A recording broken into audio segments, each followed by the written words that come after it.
जय हिंद साथियों, कैसे हैं आप लोग। आई होप के लगे होंगे आपकी जो स्टडी चलेगी बहुत ही बेहतरीन चलेगी। तो आज के क्लास में बात करने वाले क्लास 12th के हिंदी को तमाम क्वेश्चन जो आपके एग्जाम में बाबू छपने वाला है। ठीक है, तो आप एक एक क्वेश्चन को बेहतरीन तरीका से देखने का कोशिश करेंगे, क्योंकि एक एक प्रश्न आपके बीच जो तमाम क्वेश्चन कराने वाले जो आपके एग्जाम में 100% आएगा तो आएगा। ठीक है, तो आप लोग बेहतरीन तरीका से सारे क्वेश्चन को देख लीजिए। ठीक, तो चलिए बिना टाइम को क्वेश्चन की तरफ बढ़ते हैं। इससे पहले क्लास को लाइक नहीं किया तो क्लास को लाइक कर लेंगे और साथ में चैनल को भी सब्सक्राइब कर लेंगे। ठीक है ना, और अभी तक हमारे व्हाट्सएप ग्रुप में नहीं जुड़े हैं और जुड़ना चाहते हैं तो डिस्क्रिप्शन में लिंक है, वहां नंबर भी आपको, जिससे इच्छा करे आप लोग जुड़ जाइएगा। ठीक है, और एक एक क्वेश्चन को बेहतरीन तरीका से समझने का कोशिश कीजिएगा। जितना हम साइड से क्वेश्चन बतलाएंगे उस क्वेश्चन को भी आप लोग अच्छे से समझिएगा।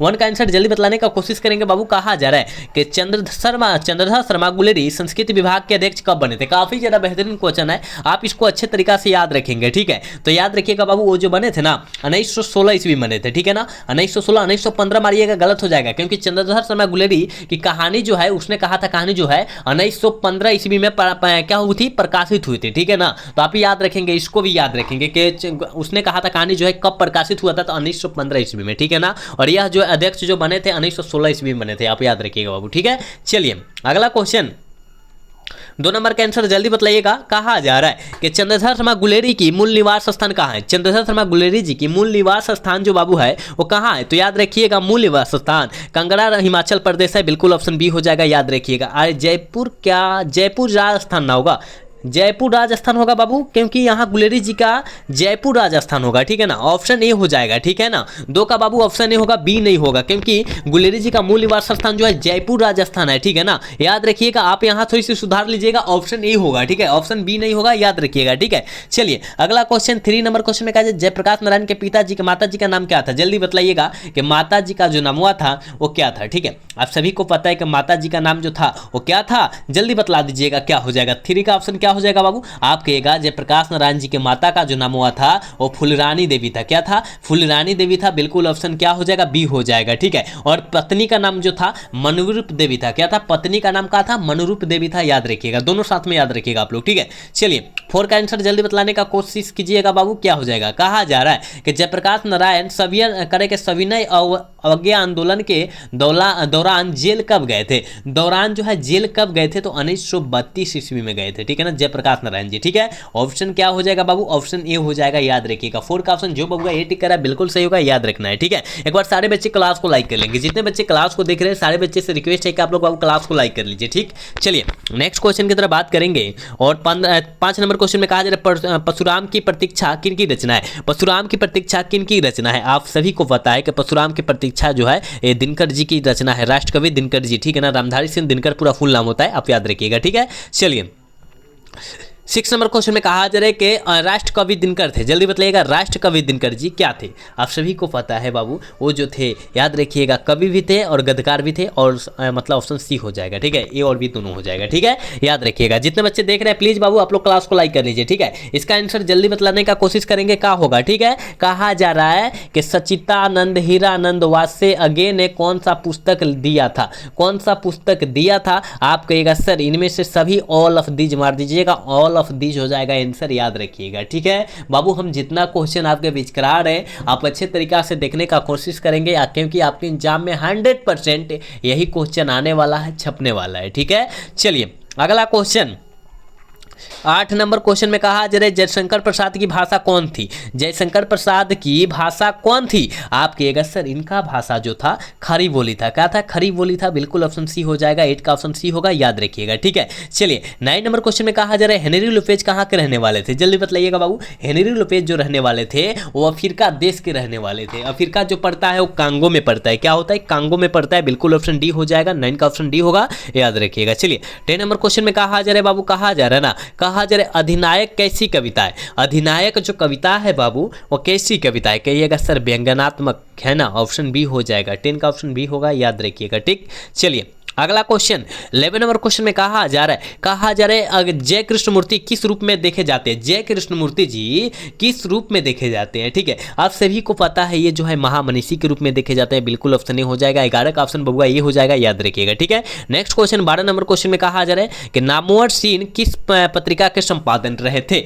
जल्दी बताइएगा किस पत्रिका का संपादन रहे थे? आप कहिएगा गुरुजी हमको पता है, आलोचना। क्या आलोचना? बिल्कुल ऑप्शन सी हो जाएगा, 12 का ऑप्शन सी होगा, याद रखिएगा। 13 नंबर क्वेश्चन में कहा जा रहा है परमार्थ का संधि विच्छेद क्या होता है? परमार्थ का संधि विच्छेद जो होता है क्या होता है बाबू? याद रखिएगा, परम जोड़ अर्थ होता है। क्या होता है? परम जोड़ अर्थ होता है। बिल्कुल ऑप्शन ए हो जाएगा, 13 का ऑप्शन ए होगा, याद रखिएगा। जितने बच्चे बाबू क्लास को देख रहे हैं सारे बच्चे से रिक्वेस्ट है कि आप लोग बाबू क्लास को लाइक कर ले, ठीक है? आप लोग क्लास को लाइक कर लीजिएगा। चलिए अगला क्वेश्चन 14 नंबर क्वेश्चन में कहा जा रहा है कि दुर्गम का विलोम शब्द क्या होगा? दुर्गम का विलोम शब्द जो होता है बाबू वो क्या होता है? ठीक है, आप कहिएगा सर विलोम शब्द का मतलब हमें पता है कि उल्टा शब्द होता है, तो दुर्गम का सुगम हो जाएगा। बिल्कुल ऑप्शन बी हो जाएगा, 14 का ऑप्शन बी होगा, याद रखिएगा। चलिए 15 नंबर क्वेश्चन में कहा जा रहा है कि अनुकूल शब्द का विलोम शब्द क्या होगा? अनुकूल शब्द का विलोम शब्द प्रतिकूल होगा बाबू। क्या होगा? प्रतिकूल होगा, ऑप्शन ए हो जाएगा। 15 का करेक्ट ऑप्शन ए होगा, याद रखिएगा। 16 नंबर क्वेश्चन में कहा जा रहा है ना आंखों का तारा होना मुहावरा का क्या है?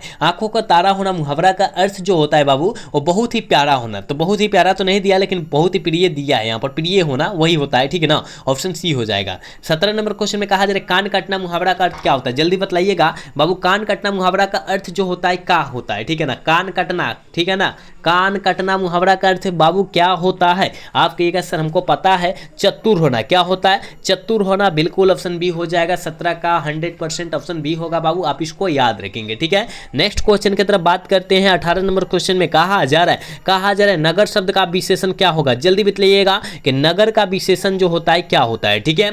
आप सभी को पता है बाबू कि नगर का विशेषण नागरिक हो जाएगा, समाज का विशेषण सामाजिक हो जाएगा, इतिहास का विशेषण ऐतिहासिक हो जाएगा, जात का विशेषण पूछेगा जातीय मारिएगा, पर्वत का विशेषण पर्वतीय हो जाएगा। आप याद रखिए ना, हम जितना साइड से क्वेश्चन बतला रहे हैं उस क्वेश्चन को आप 100% याद रखिए, ठीक है? चलिए 20 नंबर का आंसर, 19 नंबर का आंसर जल्दी बताइएगा। कहा जा रहा है कि भारत शब्द का विशेषण क्या होगा? भारत शब्द का विशेषण जो होगा बाबू वो क्या होगा? ठीक है, आप सभी को पता है कि भारत का विशेषण भारतीय होता है, याद रखिएगा। करेक्ट ऑप्शन ये हो जाएगा, याद रखिएगा, ठीक है?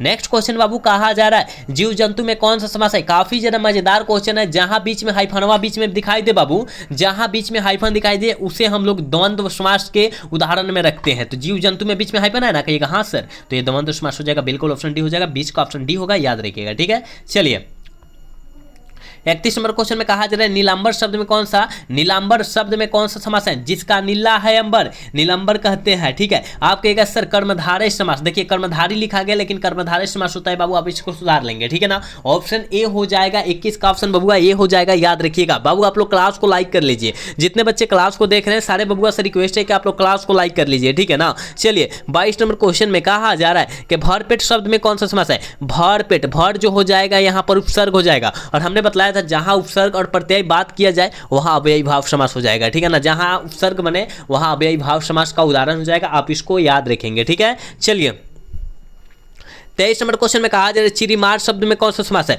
चीरी को मारने वाला, है ना? चिरीमार शब्द में कौन समास है? तो चीरी को मारने वाला को जो हो जाएगा, को बाबू यहाँ को जो हो जाएगा कारक का चिन्ह होगा, और कारक का चिन्ह होगा यहाँ का हो जाएगा तत्पुरुष समास हो जाएगा, ठीक है? ऑप्शन ए हो जाएगा, ठीक है ना? आप बाबू आप याद रखिए, हम जितना क्वेश्चन बतला रहे हैं और बेहतरीन तरीका से बतला रहे हैं, आप इस सारे प्रश्न को याद रखिए ना, क्योंकि आपके एग्जाम में 100% यही क्वेश्चन छप जाएगा, तो छप जाएगा, तो आप याद रखने का कोशिश करेंगे, ठीक है? चलिए कहा जा रहा है 24 नंबर क्वेश्चन में बाबू कहा जा रहा है ना कि सभा शब्द कौन सा लिंग है? सभा, देखिए सभा एक दो आदमी से नहीं लगता है, लगभग में मान लीजिए 15 आदमी है उसमें भी सभा लग जाएगा, है ना? तो यानी सभा जो होता है वो कौन सा लिंग है? तो कहिएगा सर सभा जो होता है वो जातिवाचक संज्ञा होता है, लेकिन यहाँ पर लिंग की बात किया जा रहा है, ठीक है ना? लिंग की बात किया जा रहा है। आप कहिएगा सर हमको पता है स्त्रीलिंग रूप है, तो आप आंख मूंद के स्त्रीलिंग रूप मारिए, ठीक है ना? चलिए अगला क्वेश्चन 25 नंबर का आंसर जल्दी बतलाइएगा। कहा जा रहा है जल शब्द में कौन सा लिंग है? जल जो कहते हैं, जल मतलब पानी, और पानी जो होता है कौन सा लिंग है? स्त्रीलिंग है। पानी जो होता है स्त्रीलिंग है, ठीक है ना? याद रखिएगा। चलिए अगला क्वेश्चन 26 नंबर का आंसर जल्दी बतलाइएगा। कहा जा रहा है कि ईमान में कौन सा उपसर्ग है? ईमान में कौन सा उपसर्ग है बाबू? याद रखिएगा ई उपसर्ग है। क्या है? ई उपसर्ग है, याद रखिएगा। ऑप्शन ए हो जाएगा, ठीक है ना? क्योंकि पहले उपसर्ग बाद में पढ़ते हैं, ठीक है? ई जो मान हो जाएगा ईमान हो जाएगा, ठीक है? चलिए 27 का आंसर जल्दी बताइएगा। प्रकाशित शब्द में प्रत्यय बताइएगा। प्रकाशित शब्द में प्रत्यय बताइए क्या होगा बाबू। प्रकाशित, प्रकाश जोड़ इत है ना, प्रकाश जोड़ इत, तो इत जो हो जाएगा लास्ट में और लास्ट वाला क्या हो जाएगा, क्या हो जाएगा, प्रत्यय हो जाएगा, ठीक है ना। ऑप्शन ए हो जाएगा 27 का। 28 नंबर क्वेश्चन की तरफ बात करते हैं। कहा जा रहा है पंकिल शब्द में उपसर्ग क्या हो जाए, सॉरी प्रत्यय क्या होगा। पंकिल शब्द में प्रत्यय क्या होगा बाबू, जल्दी बतलाइएगा। आप कहिएगा हमको पता है सर, पंक जोड़ इल, पंक जोड़ इल मतलब इल प्रत्यय हो जाएगा। बिल्कुल ऑप्शन डी हो जाएगा 28 का, याद रखिएगा 28 का क्या होगा, डी होगा, ठीक है ना। चलिए नेक्स्ट क्वेश्चन की तरफ बात करते हैं। और 29 नंबर क्वेश्चन में कहा जा रहा है काल कितने प्रकार के होते हैं। काल जो होता है बाबू वो कितना प्रकार के होते हैं। भूतकाल, भविष्य काल, वर्तमान काल होता है ना, कितना हुआ कहिएगा सर, 3 प्रकार, हाँ 3 प्रकार के होते हैं, ठीक है ना, याद रखिएगा ऑप्शन सी होगा बाबू, ठीक है। चलिए 30 नंबर को आंसर जल्दी बताइएगा। कहा जा रहा है कि हमेशा रहने वाला के लिए एक शब्द क्या होगा। हमेशा रहने वाला के लिए एक शब्द बाबू क्या हो जाएगा, याद रखिएगा अश्वभी हो जाएगा, याद रखना है, ऑप्शन ए हो जाएगा, ठीक है। चलिए 31 नंबर क्वेश्चन में कहा जा रहा है जो सब कुछ जानता हो उसके लिए एक शब्द क्या होगा। जो सब कुछ जानता हो उसके लिए एक शब्द जो होता है सर्वज्ञ होता है। क्या होता है बाबू, सर्वज्ञ होता है, याद रखिएगा, ठीक है ना। ऑप्शन बी हो जाएगा 31 का बबुआ, बी हो जाएगा, याद रखिएगा, ठीक है। चलिए 32 नंबर क्वेश्चन में कहा जा रहा है ईश्वर पर विश्वास रखने वाले के लिए एक शब्द क्या होगा। जो ईश्वर पर विश्वास रखता है उसे हम लोग आस्तिक कहते हैं। जो ईश्वर पर विश्वास नहीं रखता है उसे नास्तिक कहते हैं। तो ईश्वर पर विश्वास रखने वाला आस्तिक कहलाएगा, यानी ऑप्शन बी वाला सही हो जाएगा। 32 का ऑप्शन बी होगा, याद रखिएगा 32 का ऑप्शन क्या होगा, बी हो जाएगा, ठीक है। चलिए अगला क्वेश्चन 33 का आंसर जल्दी बताइएगा। कहा जा रहा है बालकृष्ण भट्ट की रचना बातचीत साहित्य में कौन सी विधा है। बातचीत साहित्य की कौन सी विधा है, आप कहिएगा सर ललित निबंध है। बिल्कुल ऑप्शन डी हो जाएगा, याद रखिएगा बाबू। हम जितना क्वेश्चन करा रहे हैं आप इसको याद रखने का कोशिश करेंगे, ठीक है। चलिए 34 नंबर क्वेश्चन में कहा जा रहा है कि प्रकाश जयशंकर प्रसाद सॉरी जयप्रकाश नारायण को कौन सा पुरस्कार मिला था। जयप्रकाश नारायण जी को कौन सा पुरस्कार मिला था। आप कहिएगा सर भारत रत्न और मैग्सेसे सम्मान दिया गया था। कौन, भारत रत्न और मैग्सेसे सम्मान। भारत रत्न जो पुरस्कार दिया गया था कब दिया गया था, 1998 ईस्वी में दिया गया था। कहीं कहीं 99 भी लिखा रहता है तो आप वहां देख लेंगे क्या क्या दिया है, ठीक है ना। और मैग्सेसे सम्मान 1965 ईस्वी को दिया गया था, दोनों याद रखिएगा, ठीक है ना। चलिए 35 नंबर क्वेश्चन में कहा करे कि जायसी जी के पिता कौन थे। मलिक मोहम्मद जायसी जी के पिता कौन थे बाबू, जल्दी बतलाने का कोशिश करेंगे। क्या हो जाएगा 35 का ऑप्शन क्या होगा, ठीक है। 35 का ऑप्शन क्या होगा कहिएगा सर, मलिक शेख ममरेज थे। बिल्कुल ऑप्शन ए हो जाएगा, 35 का ऑप्शन ए होगा, याद रखिएगा 35 का ऑप्शन क्या होने वाला है, ए होने वाला है, ठीक है। चलिए अगला क्वेश्चन 36 नंबर क्वेश्चन में कहा जा रहा है आखिरी कलाम के रचयिता कौन है। आखिरी कलाम के रचयिता कौन है बाबू, जल्दी बतलाने का कोशिश करेंगे। कहिएगा मलिक मोहम्मद जायसी जी, हाँ बिल्कुल ऑप्शन सी हो जाएगा। 36 का ऑप्शन बबुआ सी हो जाएगा, ठीक है ना। अगला क्वेश्चन 37 नंबर क्वेश्चन में कहा जा रहा है तुलसीदास के घर का परित्याग किस कारणवश किया गया था। किस कारणवश किया गया था जल्दी बतलाइएगा, ठीक है। आप कहिएगा सर पत्नी के फटकार के कारण किया गया था। बिल्कुल ऑप्शन बी हो जाएगा, याद रखिएगा। फटकार मतलब क्या होता है, वही झगड़ा होता है, कलह होता है, याद रखिएगा, ठीक है। चलिए 38 नंबर क्वेश्चन में कहा जा रहा है कि भूषण की भाषा में कौन सी थी। भूषण की भाषा कौन थी, जल्दी बतलाइएगा कौन सी थी, जल्दी बतलाने का कोशिश करेंगे। आप कहिएगा सर ब्रज भाषा थे। बिल्कुल ऑप्शन ए हो जाएगा, 38 का ऑप्शन ए होगा, याद रखिएगा। नेक्स्ट क्वेश्चन 39 नंबर क्वेश्चन में कहा जा रहा है चंद्रगुप्त नाटक के नाटककार कौन है। चंद्रगुप्त नाटक के नाटककार कौन है, आप कहिएगा सर जयशंकर प्रसाद जी है। बिल्कुल ऑप्शन ए हो जाएगा, 39 का ऑप्शन ए होगा, याद रखिएगा, ठीक है। चलिए नेक्स्ट क्वेश्चन 40 नंबर क्वेश्चन में कहा जा रहा है निम्नलिखित में से गजानन माधव मुक्तिबोध की रचना कौन सी है। निम्न में से गजानन माधव मुक्तिबोध जी की रचना जो है वो कौन सी है। जन जन का चेहरा है गजानन माधव मुक्तिबोध जी की रचना है, याद रखिएगा। ऑप्शन बी में दिया है, ऑप्शन बी वाला सही हो जाएगा। और हार जीत पाठ जो है ये जो है अशोक वाजपेयी जी के द्वारा लिखा गया है। गांव का घर पाठ जो है ज्ञानेंद्र पतित जी के द्वारा लिखा गया है। अधिनायक जो है रघुवीर सहायक जी के द्वारा लिखा गया, आप याद रखिएगा, ठीक है। हम जितना साइड से क्वेश्चन की चर्चा करें उस साइड क्वेश्चन को याद रखिएगा। चलिए 41 का आंसर जल्दी बताइएगा। दूध शब्द कौन सा संज्ञा, दूध देखिए बाबू, दूध जो होता है माप तोल कर दिया जाता है, और माप तोल कर दिया जाएगा और द्रव्यवाचक हो जाएगा ना, जैसे तेल हो जाएगा, मीठा हो जाएगा, दाल हो जाएगा, ये सब द्रव्यवाचक संज्ञा हो जाएगा, आप इसको याद रखेंगे, ठीक है। चलिए 42 नंबर क्वेश्चन करें मित्रता शब्द में कौन सा संज्ञा है। मित्रता, देखिए मित्रता कहाँ होगा, जहां किसी से लगाव होगा। लगाव के लिए क्या होगा, भाव होना चाहिए, ठीक है। ऑप्शन बी हो जाएगा, ठीक है ना। 42 का बबुआ बी ऑप्शन हो जाएगा, याद रखिएगा। चलिए नेक्स्ट क्वेश्चन 43 नंबर क्वेश्चन का आंसर जल्दी बतलाने का कोशिश करेंगे। कहा जा रहा है आयात का विलोम शब्द क्या होगा। विलोम शब्द का मतलब बाबू जो होता है उल्टा शब्द होता है, तो आयात का विलोम शब्द निर्यात हो जाएगा। बिल्कुल ऑप्शन सी हो जाएगा बाबू, 43 का ऑप्शन सी होगा, याद रखिएगा। नेक्स्ट क्वेश्चन जल्दी बतलाने का कोशिश करा जाए बाबू। कहा जाए 3 बज गया, 4 बज गया, 11 बज गया, गया किस पाठ की पंक्ति है, किस पाठ की उक्ति है, जल्दी जल्दी बताइएगा। तो रोज पाठ की, ठीक है, रोज पाठ की याद रखिएगा बाबू, ये आपके एग्जाम में 100% अब की बार छपने वाला है, आप इसको याद रखेंगे, ठीक है। चलिए अगला क्वेश्चन जल्दी बताइएगा, इसका आंसर क्या होगा, ठीक है। कहा जा रहा है केवल कष्ट सहकर ही देश की सेवा की जा सकती है, किस पाठ की उक्ति है, किस पाठ की उक्ति है बाबू, आप कहिएगा सर एक लेख और एक पत्र, जो है भगत सिंह बात बोले थे, कौन बोले थे, भगत सिंह बात यह बोले थे कि कष्ट सहकर जो है हम लोग देश को सेवा कर सकते हैं, ठीक है ना, और सहा जा रहा है ना। चलिए 46 नंबर क्वेश्चन में कहा जा रहा है परंपराशील नाटक किसने लिखा है, परंपराशील नाटक जो है किसने लिखा है, आप कहिएगा जगदीश चंद्र माथुर के द्वारा लिखा गया, बिल्कुल ऑप्शन ए हो जाएगा, याद रखिएगा 46 का ऑप्शन ए होगा, याद रखिएगा। 47 नंबर क्वेश्चन में कहा जा रहा है मोहन राकेश का जन्म कब हुआ था, मोहन राकेश का जन्म जो हुआ था बाबू कब हुआ था, आप कहिएगा सर मोहन राकेश का जन्म जो हुआ था 1925 ईस्वी में हुआ था, आप इसको याद रखेंगे। क्या हो जाएगा 47 का ऑप्शन बाबू 25 हो जाएगा 1900, ऑप्शन सी, ठीक है। चलिए 48 नंबर क्वेश्चन है तिरंगा शब्द में कौन सा समास है, तीन रंग वाला, तिरंगा मतलब तीन रंग वाला, तीन बाबू रंग वाला हो जाएगा, ठीक है, और तीन रंग वाला जो होता है यानी तीन जो हो जाएगा संख्या, और संख्या के लिए द्विगु समास हो जाएगा, बिल्कुल ऑप्शन सी हो जाएगा, 48 का ऑप्शन सी होगा, याद रखिएगा।